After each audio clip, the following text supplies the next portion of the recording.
vous écoute, allez-y, vous pouvez lancer vos questions. Ah, mais Camille, si tu ne sais pas comment formuler, n'hésite pas à le dire au micro, vu que tu as le micro ouvert, parce que oralement c'est plus facile, hein. Nathalie, souris, par écrit ça va être plus compliqué en effet. Mais, Très bien, ben non, je me doute, c'est pas facile. Non.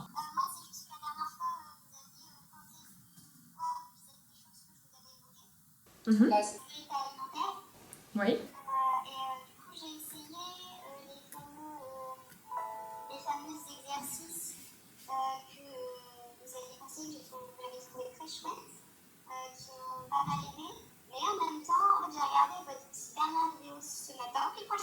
Ok, sur le poids, ouais.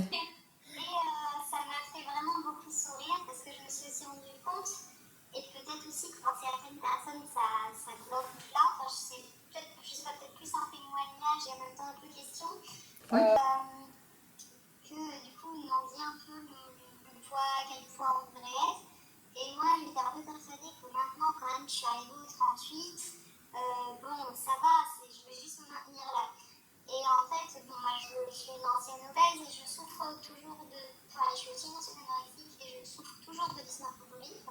Mhm. Mhm.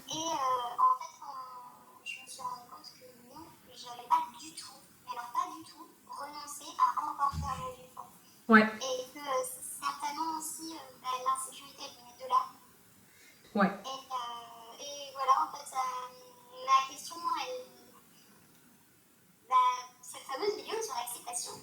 C'est ça.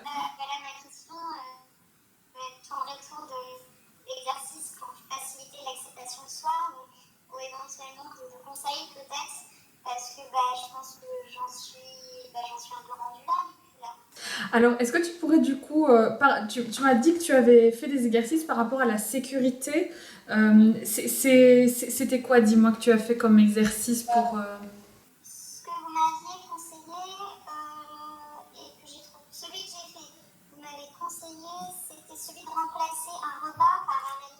Par un aliment interdit. Il y a une vidéo d'ailleurs, c'est les exercices sur comment arrêter une envie de manger. Ah ben voilà, mais en fait l'exercice est expliqué dedans. Et donc c'est en effet celui-là qui permet de remplacer un repas qu'on considère en fait dans l'exercice qu'un repas en moyenne c'est, je crois dedans c'est 750 calories, quelque chose comme ça.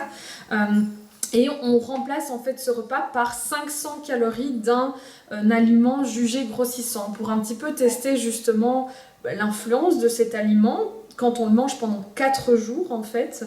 Qu'on remplace donc le souper par exemple, et donc on se pèse le matin du premier jour avant la première, avant de le manger du coup, et le matin du 5e jour pour voir s'il y a une évolution sur le poids. Et c'est ça que tu as pu faire ou tu n'avais pas fini, c'est ça?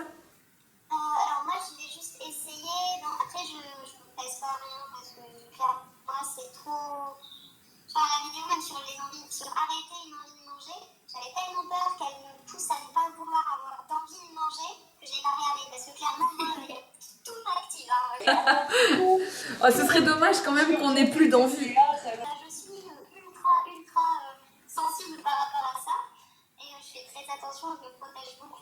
Mhm.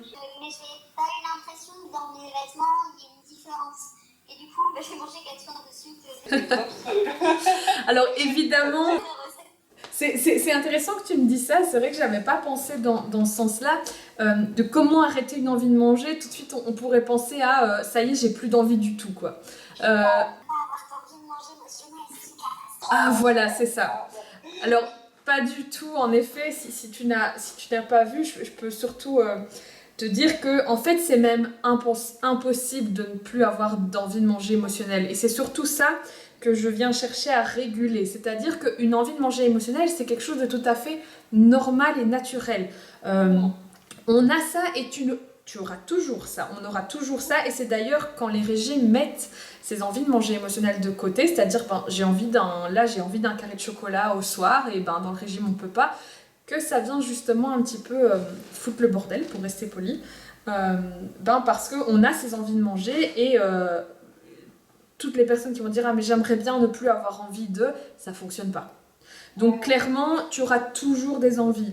Le but en fait de l'exercice, c'est justement de pouvoir arrêter le but de la vidéo du coup, c'était de pouvoir arrêter cette envie de manger au final pour que j'ai une envie de chocolat, de chips, je prends souvent cet exemple-là évidemment, et je vais pouvoir manger ce chocolat, manger ces chips sans que ça débouche par exemple sur une compulsion, sur 2 paquets qui s'enfilent l'un à la suite de l'autre, mais de se dire j'ai envie de chips, je vais y répondre, et avec une quantité qu'on ne peut pas définir, je vais pouvoir trouver le rassasiement, c'est-à-dire je vais pouvoir arriver à ce que mon envie s'arrête.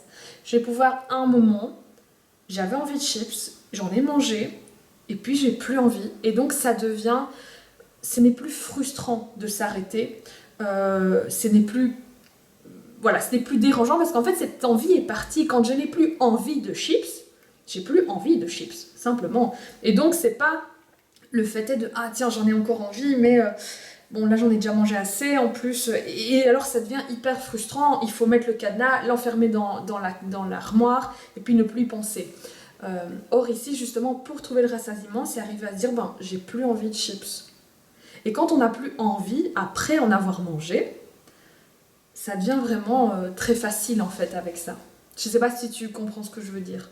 Si, je comprends bien. Après, je crois que parfois je me fais peut-être aussi une vision idéalisée de l'alimentation intuitive et j'ai toujours un peu peur parce que voilà, un de mes gros aliments interdits et que j'ai fait jeûne intermittent aussi et on diabolise énormément le sucre en fait dans le jeûne intermittent. Ouais. Et je me suis vraiment interdit du sucre Ouais. longtemps. Et là, carrément, c'était du chocolat. Et je me souviens qu'au début, où je me suis dit, ok, free party, je mangeais des tonnes et des tonnes de chocolat. Et tous les jours, j'ai envie de chocolat. Mais maintenant, je me rends compte que 4 carrés et une tablette et demie, ça me suffit amplement. Et même au niveau de mon 3e carré, je suis presque rassasiée. Je me dis juste, tant pis, t'as envie d'un 4e, c'est tant pis, quoi. J'entends le tant pis. T'as envie d'un 4e, tu manges. Ouais. Là, clairement, je suis rassasiée. Je pense peut-être que je m'en demande un peu trop vite parce que les années, mes contre du 28 ans, donc on imagine c'est à 6 ans, quoi. Mais donc c'est ça ici, ce qui se passe en effet, c'est que quand on a été dans la restriction cognitive et dans le contrôle mental comme ça pendant des années, ça prend du temps. Maintenant, ce qui est bien, c'est que tu me dis déjà, j'entends le tant pis, et on entend un petit peu toutes les pensées qui viennent nous traverser l'esprit. Et justement, c'est ça aide à en prendre conscience aussi. Prendre conscience de ces pensées qui nous disent tu devrais pas, tu vas grossir, et prendre conscience de ces pop-up en fait qui viennent pourrir un petit peu les aliments qu'on est en train de manger, qui nous empêchent de les manger en sécurité. Parce que à cause de ces petites pensées qui nous disent tu devrais pas, t'en as déjà pris toi, allez tant pis, vas-y, prends le 4e ou quoi, on commence à vraiment être en insécurité. Et on est en insécurité. Pourquoi ? Pour plein de raisons. On peut avoir plein de peurs sur lesquelles on peut travailler. On peut avoir la peur de grossir, c'est-à-dire cet aliment va me faire grossir, donc il est insécurisant. On peut aussi rentrer dans un repas en insécurisant si on a la peur du manque. C'est autre chose. Hein. Voilà. C'est-à-dire que je suis en train de manger quelque chose et je sais que cet aliment-là, il n'y en aura plus dans, par exemple, quand je vais au resto, qu'il y a une super bonne pizza là, et en fait, cette pizza, on est en Italie, il n'y en a pas 150 000 en Belgique, des bonnes comme ça. Je suis en insécurité parce que, je vais rentrer dans ce mécanisme de, après, il n'y a plus de pizza, et quand il n'y a plus, qu'est-ce que fait tout être humain ou tout animal? Quand il n'y a plus, il fait des provisions. Donc, on rentre en insécurité, et boum, on doit tout manger au final. La peur de grossir, la peur du manque, la peur d'avoir faim. Quand j'ai peur d'avoir faim, du coup, je suis en insécurité au moment où je suis en train de manger, donc je vais manger beaucoup plus, je vais pas trouver mon rassasiement. Donc voilà, il y a plein de peurs, la peur de laisser dans l'assiette. Et l'exercice de sécurité sur l'histoire de remplacer un aliment, là on travaille sur la peur de grossir. Parce qu'on regarde, on se pèse le premier jour, on se pèse le deuxième jour, et on regarde si l'aliment a eu un impact sur l'effet kilo grossissant, justement.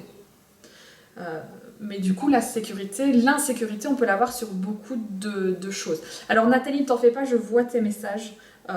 Je vais y répondre de toute façon, on a le temps, donc je vais regarder ça juste après. Donc voilà, Camille, je sais pas si... j'ai entendu tes questions par rapport aux exercices, on peut revenir dessus, mais déjà tu auras envie de rebondir sur des choses que j'ai dites ici.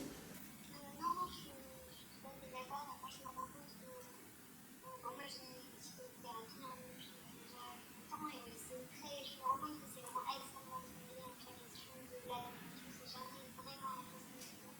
Mhm.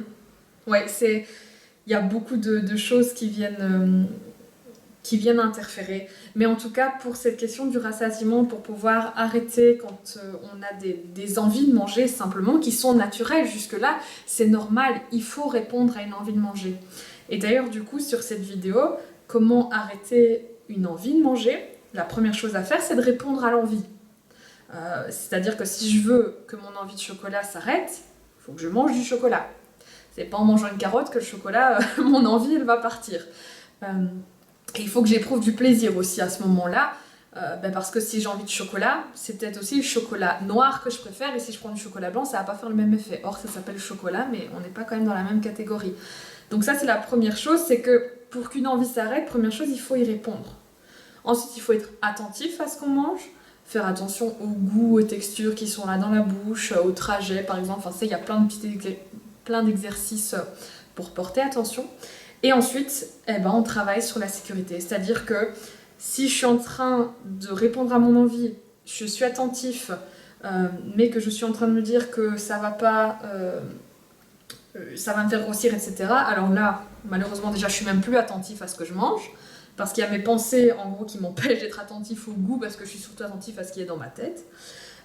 Et donc l'insécurité vient influencer en plus l'attention, il y a tout qui s'interfère en tout cas. Mais donc voilà, donc il faut arriver à retrouver une sécurité, comme quand je mange un plat de carottes râpées, ça se passe bien, quoi. J'ai envie de carottes, je prends, c'est bien bon, c'est bien frais, il fait chaud dehors et je suis hyper attentive aux carottes. Et les carottes, c'est bon pour moi, ça va pas me poser problème, je peux en prendre quand je veux. Et là, du coup, on sait pas pourquoi, mais après une quantité, je sais pas, indéterminée comme ça, à un moment, j'ai plus envie des carottes. C'est exactement ça, à un moment, on a trouvé le rassasiement au niveau des carottes, c'est j'ai plus envie. Et arriver à ce stade-là avec des chips du chocolat, c'est ça en fait qu'on va rechercher, surtout. Du coup, je reviendrai par la suite, si tu veux, Camille, sur les exercices d'acceptation de soi, etc. On pourra en parler. Ouais, je vais lire un petit peu ce que Nathalie a dit ici, et puis après on oublie. Tu peux me faire un petit rappel sur l'acceptation de soi et je reviendrai dessus. Donc Nathalie qui me dit, de mon côté j'avais posé donc mes questions la dernière fois, j'ai lu le livre que vous avez conseillé de Dr Jean-Philippe Zermati. Il est très bien fait et expliqué et ça a répondu à beaucoup de mes questions déjà. Tant mieux. Ce qui me reste, c'est du travail d'acceptation. Ah bah oui, ça semble similaire. Car si je mange selon mes envies, je ne descends plus beaucoup sur la balance et je suis à l'IMC de 33,4. C'est pas assez bas pour me sentir légère assez et m'habiller comme je veux. Ok. Cet exercice ne m'a pas fait grossir en mangeant du chocolat. C'est bien. Ah ben voilà. Ça, je suppose, Nathalie, que tu parles de l'exercice de remplacer en mangeant et donc tu as pu observer que le chocolat ne faisait pas grossir. Or, tu l'as remplacé, tu as pris un repas complet avec que du chocolat. Bon ben tant mieux. Ça défait une croyance, tout à fait, ça défait une croyance, ça aide un petit peu à la sécurité que quand je mange du chocolat, il se passe pas grand chose en fait au final. Par contre, quand je bois du vin, le poids augmente sur la balance, même si je n'ai pas augmenté le nombre de calories sur la journée. Ok, oui, j'ai aussi observé que mes envies diminuent, super, parfait. Alors, par contre, quand tu bois du vin, le poids augmente. Alors, là, même si tu n'as pas augmenté tes calories, il faut aussi... Ce qui est bien, c'est que tu n'as pas augmenté tes calories. Maintenant, le poids, quand tu regardes sur une journée, le poids, ça fluctue énormément. Je ne sais pas si vous avez déjà fait l'expérience de vous peser matin, midi, soir, à 4 heures et un peu tout le temps. Votre poids fluctue énormément. De plus, si votre verre de vin... je caricature un peu, mais si votre verre de vin, vous le mettez sur une balance, votre verre de vin, il pèse quelque chose. Si vous le mangez, eh, vous êtes plus lourde de ça. Jusque-là, tant qu'il n'est pas traité, on va dire, il y a quand même ce poids en plus qui vient dans l'estomac. Donc, c'est pour ça que j'ai entendu beaucoup de personnes, oui, mais quand je mange des pâtes le soir, tout de suite, si je me pèse après, je suis plus lourde. Mais ça, jusque-là, on est d'accord, tout le monde pèse plus lourd parce que si moi je prends une assiette de spaghettis comme ça, c'est lourd, en fait, en poids. Et la balance, elle reflète ça. La balance, c'est comme quand on pèse un aliment pour faire une recette. Ben ici, on a mis un truc en plus dans le récipient, c'est-à-dire nous. Et donc, ben, on va peser plus lourd. Donc, c'est possible maintenant. Ce qu'il faut voir, c'est tiens, le vin que tu as pris, au final, ça tombe le lendemain matin ou 2 jours après. Bah, les grammes sont partis parce que tout se rééquilibre. Sur le moment même, tu peux être plus lourde après avoir bu et manger quelque chose, c'est normal. Mais après, il faut voir au niveau de la régulation. Il y a les personnes anorexiques, elles ont des astuces comme ça. C'est pas du vin qu'elles prennent parce qu'elles n'arrivent pas bourrées chez le médecin. Mais pour montrer parfois aux médecins, c'est des techniques qu'on a, que je ne conseille pas évidemment, mais pour montrer aux médecins qu'elles ont pris du poids. Or, ce n'est pas le cas. Elles boivent des litres d'eau avant de la peser. Alors évidemment, ça se voit parce qu'on a le ventre qui est complètement distendu, donc les médecins voient ça. Mais c'est une technique, elle a bu et elle a pris du poids. Mais elle n'a pas grossi pour autant. C'est juste un liquide. Je regarde, j'ai eu autre chose. Je me demandais si le vin n'augmentait pas la rétention d'eau, du coup. Alors, malheureusement, je n'ai pas assez de connaissances vraiment au niveau physiologique pour te dire ça. Voilà, je crois que par rapport à ce que tu as dit, j'avais pu répondre. Et alors, c'est vrai qu'on va parler du coup de l'acceptation de ce poids de l'IMC où tu es pour l'instant, qui...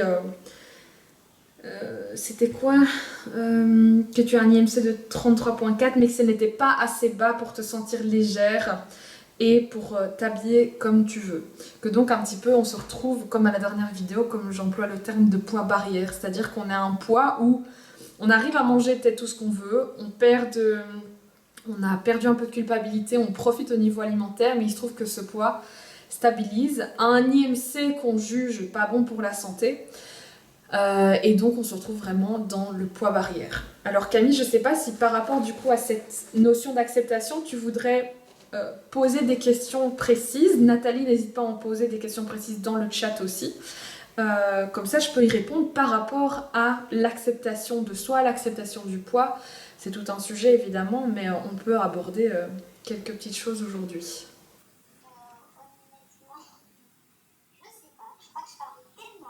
C'est large, hein. Mais peut-être que je peux commencer par définir un petit peu ce qu'on entend par acceptation aussi, parce que faut pas confondre acceptation et résignation. On ne perd pas du tout dans l'acceptation espoir de perdre du poids. On n'est pas en train de se dire maintenant je fais 80 kilos et toute ma vie je ferai comme ça et c'est comme ça et c'est tout. Et voilà, là on est dans quelque chose de résigné. On sent qu'il y a une énergie un petit peu différente. L'acceptation, comme moi j'utilise le terme, en fait ça s'inscrit dans la thérapie ACT, qui est la thérapie d'acceptation et d'engagement. Qui est le principe de se dire voilà, actuellement j'ai ce poids-là. Comme je dis, c'est bien actuellement, je ne sais pas ce qui va se passer après. Et ce poids-là, il me fait ressentir, comme Nathalie le dit, pas assez légère. Je suis lourde à ce poids-là. Ce poids, il m'empêche de me sentir comme ci, de faire ça. Donc on a vraiment un poids barrière. Et au niveau de l'acceptation, c'est... Désolée, il y a un appel en même temps qui m'a perturbée. Ce poids qui nous empêche de faire plein de choses, justement, c'est de se dire, ben voilà, j'ai ça, j'ai ces émotions, ces sensations et ces pensées-là. Et les émotions, les sensations et les pensées, ce sont des choses qu'on ne peut pas contrôler. On n'a pas le contrôle sur ces choses-là. Quand on cherche à... Si je vous demande de ne pas penser à un éléphant rose avec des grandes lunettes, raté. Je suis sûre que vous y avez pensé, je ne vous vois pas, mais je sais que vous y avez pensé. Vous ne pouvez pas contrôler. Malgré que je vous dis de ne pas y penser, vous allez le faire. Et le pire, c'est que plus vous allez essayer de ne pas y penser, plus vous allez y penser. C'est un beau cercle vicieux. C'est un petit peu une loi du boomerang, si on veut, dans les règles de l'état intérieur. C'est pour se débarrasser d'un boomerang, qu'est-ce qu'on fait? On le lance encore plus loin et plus fort, et ben il vous revient aussi fort dans la figure après. Donc, de se dire, il y a ce poids, il y a cette culpabilité, il y a ces émotions, ces pensées, et je fais quoi avec tout ça? Est-ce que je reste bloquée? Est-ce que je ne vis pas ma vie? Est-ce que je ne vis pas une vie pleine de sens? Est-ce que ce poids va m'empêcher de faire des choses importantes pour moi? Ou, malgré ce poids, avec ces pensées, avec ces émotions, je fais quand même des choses importantes pour moi. Je m'engage dans des actions parce que on a le contrôle sur nos actions. On peut faire et on peut dire ce qu'on veut.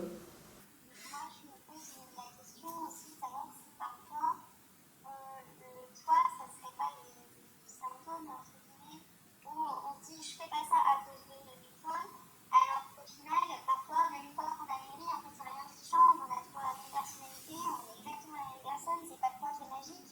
Et en fait, même avec moi qui me demande, on est toujours aussi timide, ou alors on est toujours. Tout à fait.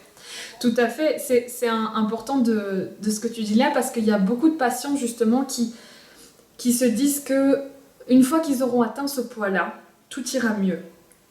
Mais en fait, pas spécialement. Parce que si on veut, imaginons, je me considère trop grosse et donc je suis une personne réservée, renfermée sur moi-même et c'est important pour moi d'être une personne plus ouverte, plus extravertie. Or, je m'engage à chaque fois à cause de cette pression du kilo, à cause de cette pression de mon apparence, à cause de mes pensées, de mes émotions, je me renferme sur moi-même. Mes actions sont toutes renfermées sur moi-même. Or, je vais vous faire un petit exercice. Je vous demande de poser vos mains là sur vos genoux et je vous demande de fermer les yeux et de penser très fort, vraiment, que vous êtes incapable de lever vos bras. Je suis incapable de lever mes bras. Je suis incapable de lever mes bras. Je suis incapable. Vraiment, croyez-y. Et maintenant, levez vos bras avec moi. Vous voyez, vous pensez à des choses, mais vous pouvez faire les autres choses. Vous avez le pouvoir sur vos actions, vous pouvez faire ce que vous voulez. Et donc ces pensées, à cause du poids, qui nous disent tu n'es bonne à rien, tu ne vas pas y arriver, etc., elles nous disent ça, c'est très bien. Mais en fait, on peut faire ce qu'on veut de ces pensées. Elles nous disent ça, c'est très bien, mais quand on apprend à les observer, quand on apprend à défusionner, c'est un peu le terme, eh bien on se dit, on considère les pensées pour ce qu'elles sont, c'est-à-dire de simples pensées, et après on choisit de faire ce qu'on veut. Donc malgré la pensée de je suis une personne timide, je peux choisir de monter sur scène et de parler devant 30 personnes. Je peux faire ça. En fait, j'ai le choix.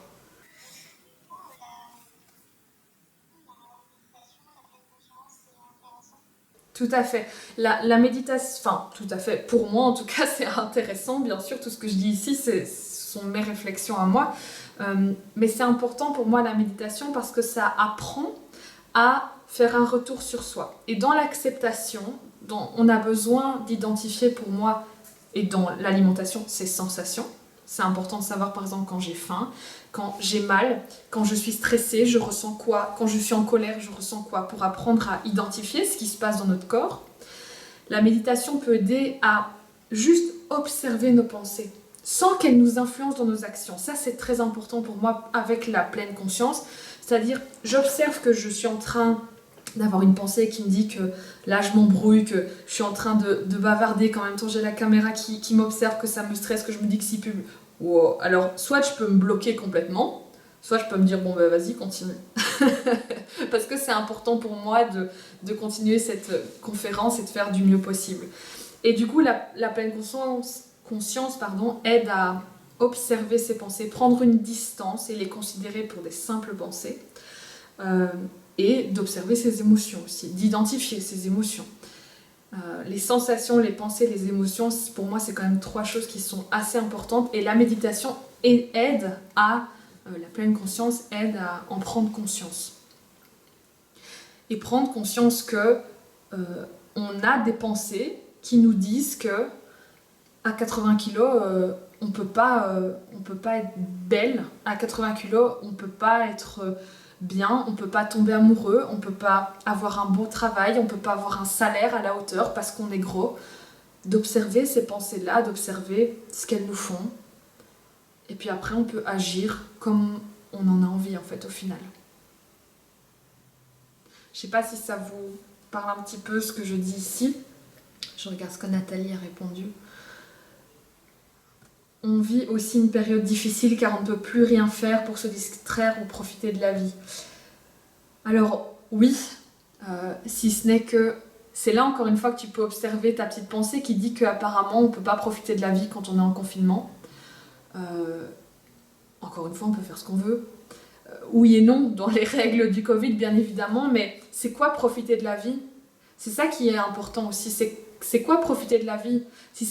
Si pour toi profiter de la vie c'est clairement partir aux Maldives, c'est peut-être difficile, ça on est d'accord, mais on peut profiter de la vie en prenant un bon film, en faisant son jardin, en collectionnant les plantes et en prenant soin, en discutant avec son compagnon, en faisant des jeux de société. Il y a plein de moyens de profiter de la vie et pouvoir aussi prendre un peu du recul sur les règles qu'on s'est établies. La pleine conscience, elle aide aussi à ça. Pour faire du sport, on sait faire du sport chez soi également. Même si les salles sont fermées, bon, voilà. Camille, je sais pas si tu avais d'autres choses. Nathalie, je te laisse écrire, ça peut prendre un petit peu de temps avec ce que je dis là.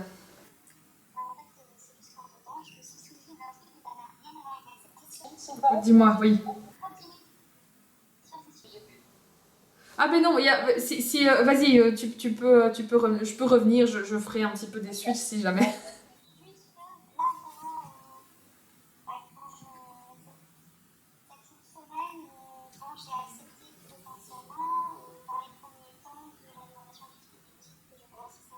Mhm. Mais non, vraiment, et j'arrête de faire une demi-alimentation d'équilibre où je mange mes aliments interdits, mais pas trop. Ça arrive à l'assentiment et du coup, depuis que je fais ça, j'ai l'impression. Alors, je sais pas si du coup je mange moins pas, je fais plus du tout attention à mes quantités, je me suis dit que je n'ai plus envie d'avoir de règles alimentaires, donc si j'ai envie d'ouvrir un petit paquet de 3 biscuits et que j'en veux qu'un, j'en mange qu'un.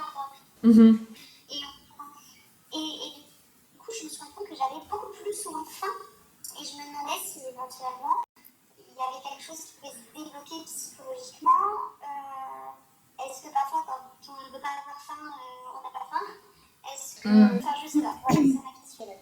Alors, c'est une question que beaucoup de personnes arrivent encore à me poser, de se dire est-ce que parfois il est l'heure et j'ai mon ventre qui gargouille, etc. Alors, je ne sais pas vraiment si, avec ce que j'entends, on dirait qu'on pourrait avoir des petits symptômes de faim un peu déclenchés par le psychologique. Maintenant, il faut se dire une chose, c'est que la faim, c'est le signal physique de ton corps qui te dit « j'ai besoin de calories ». Actuellement, je suis en déficit et j'ai besoin de calories.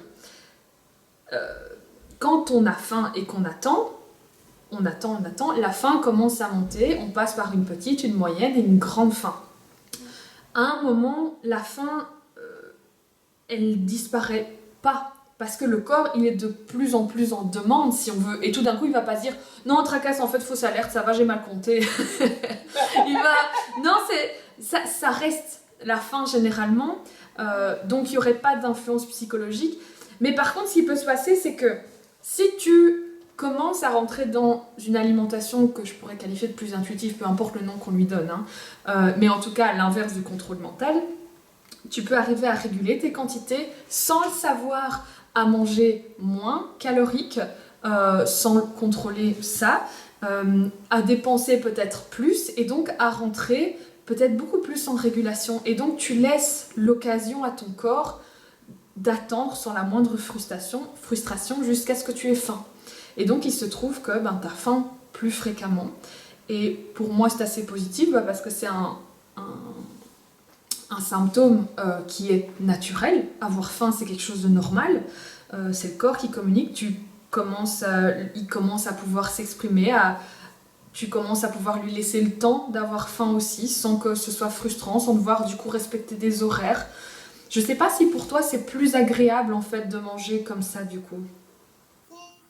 Et maintenant, avant j'avais l'impression que je devais attendre pour avoir faim. Peut-être parce que je mangeais trop, je sais pas. Mais maintenant j'ai plus l'impression, j'ai l'impression que la faim elle arrive et en fait ça m'étonne même moi-même. C'est-à-dire que j'ai mangé ce midi. Et mon ce midi quand même, je me rends compte que j'avais pas assez mangé, j'avais pas emmené assez à manger au travail, donc bah, tant pis. Ouais. Je suis rentrée, j'avais envie de riz, je sais pas, j'avais obligé de manger du riz. Ok. Et là j'ai mangé un peu de riz en rentrant, et là j'ai refaim. Et pour moi c'est très étonnant en fait d'avoir déjà refaim. Alors du coup je suis rentrée 7h30, j'ai de nouveau faim. Je suis moi très étonnée par ça, et c'est très agréable parce que déjà je ressens l'intérieur de mon corps, et ça fait vraiment du bien. Et parce que je prends beaucoup plus de plaisir à manger quand j'ai faim. Ouais, tout à fait, exactement. La faim, c'est une des choses qu'on recherche parce que, comme tu dis, on a 10 fois plus de plaisir. En fait, exactement pour le même aliment qui a le même goût, quand on le mange en ayant faim, on éprouve beaucoup plus de plaisir que si on le mange sans faim. Donc on commence un petit peu à jouer avec la faim aussi comme ça, c'est-à-dire quand je vais au resto, moi personnellement, ça c'est moi, j'essaye d'avoir faim parce que je me réjouis entre guillemets, c'est pas du tout, ça devient plus une contrainte, c'est agréable parce que je vais profiter encore plus que si je vais au resto sans avoir faim, et en plus que si j'ai moins envie de manger, ça devient un peu plus pénible évidemment. Donc on éprouve beaucoup plus de plaisir. Donc je crois que avec ce que tu me dis ici, il y a une régulation qui s'est un peu installée, et donc tu manges des calories, t'en dépenses, et ton corps te dit les choses, il communique, et ça se passe bien, ça rentre un petit peu dans quelque chose de très léger et très flexible et régulé. Et c'est très agréable. Tant mieux. Alors, je regarde... Nathalie qui dit: j'ai aussi 2 blocages. Le premier, c'est la peur de ne plus maigrir. Tout à fait. Le deuxième, c'est de manger de façon apaisée quand on est à 5 à table. Je ressens trop fort les agitations de chaque enfant et de mon compagnon et du coup, je n'y arrive pas. Seul oui, mais à 5 non. Alors à mon avis, dans le deuxième cas, ce que tu parles, moi ça me fait écho un petit peu à l'attention. C'est-à-dire que dans le premier, on peut être un petit peu attentif à ce qu'on mange, on peut être un peu calme. Or, dans l'autre, ça part dans tous les sens. Et donc, du coup, on n'arrive pas à manger de la même façon. Alors, c'est sûr, je crois pour tout le monde, que si on mange tout seul, ce qu'on a envie, ou qu'on mange le même plat mais à 5, on ne sait pas manger de la même façon. Ça, c'est sûr. Donc, c'est clair que chercher à manger quand on est à 5 de la même manière qu'on peut manger en étant tout seul, ça risque d'être compliqué. En effet, c'est peut-être un objectif qui est peut-être trop haut. Maintenant, il faut voir au niveau pratico-pratique comment arriver à agencer ça. Peut-être, il y a plein d'exercices qu'on peut faire avec les enfants aussi pour amener un peu de pleine conscience, un peu d'attention sur ce qu'on mange. Et les enfants s'amusent beaucoup avec ça. J'ai des patients qui font ça. On fait un petit blind test avec les enfants, on bande les yeux et on leur demande pendant 3 bouchées de goûter ce qu'ils ont, ils n'ont pas vu leur repas, et hop, tout de suite on a un petit contexte un peu plus calme, et on voit qu'après, j'entendais les enfants continuer sur le reste de l'assiette de fermer les yeux et de manger. Alors c'était un petit bonus, mais voilà, c'était quand même agréable. Ah zut, c'est des ados, ça marche plus. Non, c'est vrai que bander les yeux à des ados... Maintenant, voilà, c'est un repas qui n'est peut-être pas mangé en pleine conscience, mais c'est un repas où on profite aussi tous ensemble. Et on peut quand même porter attention. C'est pas parce qu'on parle avec des gens qu'on ne peut pas porter attention à ce qu'on mange. À ce moment-là, on doit faire appel à l'attention partagée qu'on utilise, par exemple, quand on conduit. C'est-à-dire que pendant que je parle avec la personne d'à côté, je sais aussi bien me concentrer sur la route. Et ça se travaille. Et donc dans le repas c'est la même chose, pendant qu'on parle avec les enfants on peut tout aussi bien se reconcentrer un peu sur ce qu'on mange. Ça n'empêche pas, on n'est pas obligé de faire soit l'un soit l'autre, sinon on fait des accidents sur la route, donc ça devient embêtant. Et alors par rapport à la première chose que tu m'as dit, la peur de ne plus maigrir. Alors là je te redirige vers ma vidéo sur le poids d'équilibre en effet. Et là, ben oui, clairement, c'est un travail d'acceptation sur, imaginons, on arrive à un poids d'équilibre. Le poids d'équilibre, c'est un poids, c'est quoi? C'est un poids où on peut manger de tout en se faisant plaisir, en écoutant nos envies, notre faim, notre rassasiement. Et on a un poids qui peut varier de plus 2, plus 3 à moins 2, moins 3 kilos. Ça, c'est un poids stable. Un poids stable, c'est pas un poids qui bouge pas, ça varie. Mais pas de plus 10 kilos et moins 10 kilos, de plus 2, plus 3, moins 2, moins 3. Et si on trouve ce poids d'équilibre en mangeant de tout, là, en se faisant plaisir, en voyant que ça bouge pas, bon ben, là en effet, on peut commencer à travailler sur l'acceptation en se disant, ben, voilà, peut-être que le poids idéal qui est 10 kilos en dessous, imaginons que je suis à 80 et je veux 70, là, et je suis 80, c'est un peu mon poids d'équilibre. Qu'est-ce que 80 m'empêche de faire? Imaginons je suis maintenant à 70 kilos. Qu'est-ce que je peux faire de plus que maintenant? Et j'insiste vraiment sur le faire, parce que ça on peut le faire. Qu'est-ce que je ferais de différent? Qui est-ce que je serais en termes de personnalité si j'étais à 70 kilos? Et du coup de travailler, de se dire mais voilà, peut-être que ces choses-là, tu peux peut-être quand même les faire à 80 parce que c'est important pour toi. Peut-être avec un peu plus de culpabilité, c'est possible, mais on peut être cette personne et on peut faire ces choses-là à 80 ou à 70. C'est possible, mais évidemment ça se travaille quand on a de la culpabilité, quand on a beaucoup de pensées qui viennent nous bloquer et nous empêcher de faire ces choses-là. Ça, c'est tout le travail dans l'approche qui concerne l'acte, la thérapie d'acceptation et d'engagement, sur laquelle je me suis formée, donc voilà, où j'ai des petits exercices et tout, pour cette peur de ne plus maigrir quand on est à un poids d'équilibre. Voilà, je sais pas si ça répond à ta question Nathalie, si tu as d'autres choses, n'hésite pas à écrire. Et Camille, ici on va arriver tout doucement au bout. Bah écoutez, à deux, on s'en est bien sorti. Enfin, à trois, du coup, on s'en est bien sorti. Camille, je sais pas si tu veux rajouter des choses. Non, moi je suis très contente. C'est une idée donc déjà si vraiment je suis très très contente. Super. Je sais pas si tu m'avais parlé que tu souhaitais des exercices. Je sais pas si c'était un peu concret ou si ou si tu as besoin du coup de plus de concret avec ce que je dis. Pour moi, ça me donne déjà des pistes. Après, si vous avez d'autres choses, je suis toujours preneuse, mais après, voilà, j'ai déjà des idées. Bah écoute, voilà, si tu as des idées, tant mieux, très bien, je suis contente. Mais si tu cherches des exercices, ce serait bien que tu puisses me donner un peu de pistes sur quoi précisément il te manquerait un peu des infos, que je puisse réfléchir ici maintenant si j'ai quelque chose à te proposer. En fait, moi, ce qui me questionne, c'est que mon corps, il est authentiquement pas valorisé socialement et tout gros, c'est pas valorisé. Oui. Alors, moi, je suis plus grosse selon les critères de la société, mais je suis une ancienne obèse, ça se voit sur ma peau.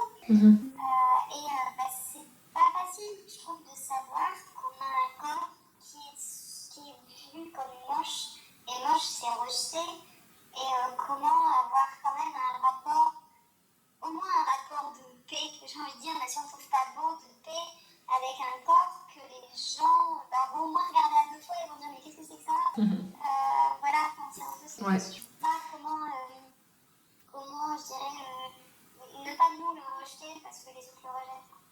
Alors, clairement, si je pouvais te donner un exercice qui réglerait tes problèmes, je te le donnerais et je le donnerais à tout le monde. Ça, c'est sûr et certain.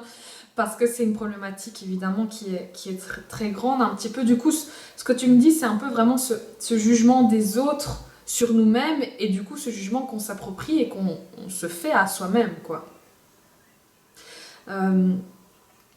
Encore une fois, c'est vraiment ce travail sur l'acte. Je peux faire, par exemple, la prochaine fois, vraiment un webinaire sur l'acte, précisément, pour aborder peut-être un peu plus ça en profondeur, bien que ça reste...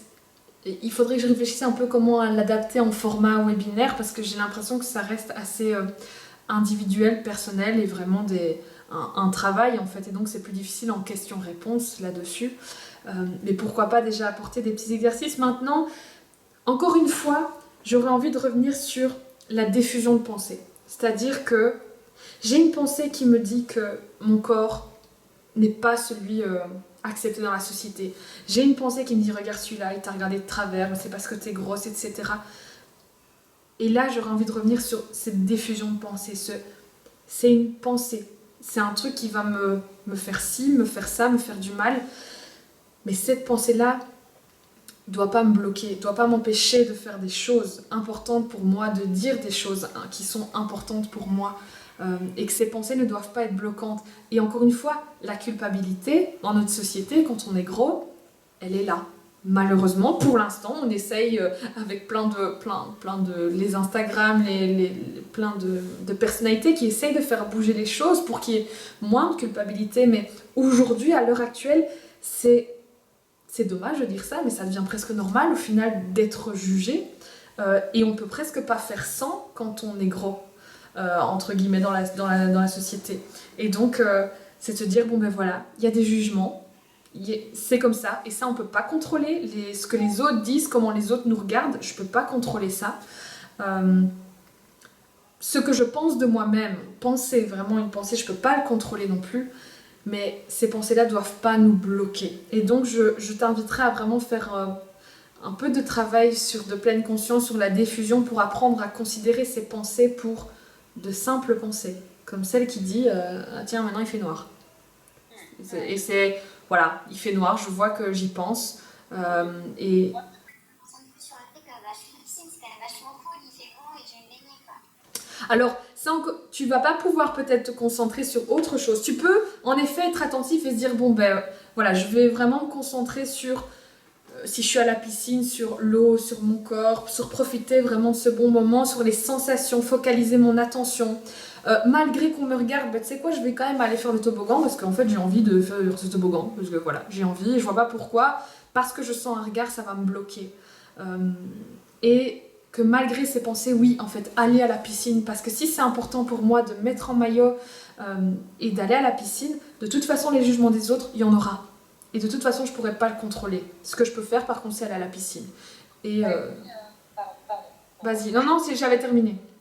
Ce qu'il y a, c'est que de la pleine conscience, j'en ai fait, et fut un temps où j'avais vraiment beaucoup de temps à en faire, je me souviens très bien, je faisais, et d'ailleurs, je me souviens de tous les poids, tous les fichus âges de ma vie. Je faisais 5 kilos de plus, que je me sentais beaucoup plus belle, beaucoup plus libre, parce que ça m'avait vraiment aidée. Et ouais, j'avais pas de soucis avec ça, et je me sentais beaucoup mieux vis-à-vis de mon corps. Je mettais des vêtements plus courts que maintenant. C'était beaucoup plus simple, c'était pas ça que je voulais dire, une partie de ma tête, mais voilà. Voilà, c'est très bien aussi. Mais donc voilà, par rapport à ça, je t'inviterais à essayer de faire des exercices sur tes pensées, réussir à observer tes pensées sans, en fait, dans le terme vraiment qu'on utilise, sans fusionner avec elles, sans qu'elles viennent complètement démolir ta journée en fait, c'est-à-dire ben je pense à ça et je vais faire autre chose en fait. Et la pensée est peut-être toujours là et je vais faire quelque chose quand même malgré cette pensée-là. Ça va. Alors Nathalie, je regarde les dernières questions ici. Oui, tout à fait. Attends. Oui, je fais tout ce que je ferais avec des kilos de moins. Je suis montée sur scène pour danser devant 1000 personnes avec un IMC de 36. Super.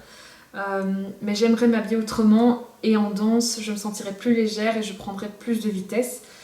J'ai eu un poids beaucoup plus élevé. Alors, je vais juste m'arrêter là dans un premier temps parce que ça me fait tout de suite penser à une vidéo de personnes obèses qui font de la gymnastique sur des poutres, qui font des saltos, des trucs que je n'ai pas du tout faire, de danseuses obèses qui sont sur des pointes et qui font des pointes comme des grandes danseuses.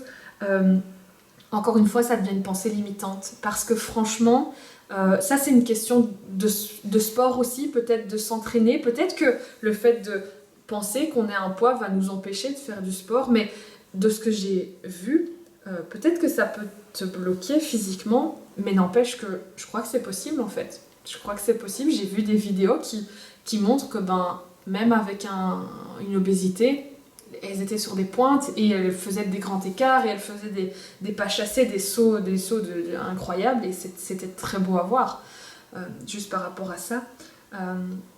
J'ai eu un poids beaucoup plus élevé, un IMC de 40 et je suis esthéticienne. Mes clients ne m'ont jamais fait de réflexion sur mon poids, bien au contraire. Et en séduction, pas de soucis non plus. De mon côté, c'est plutôt une envie de performance.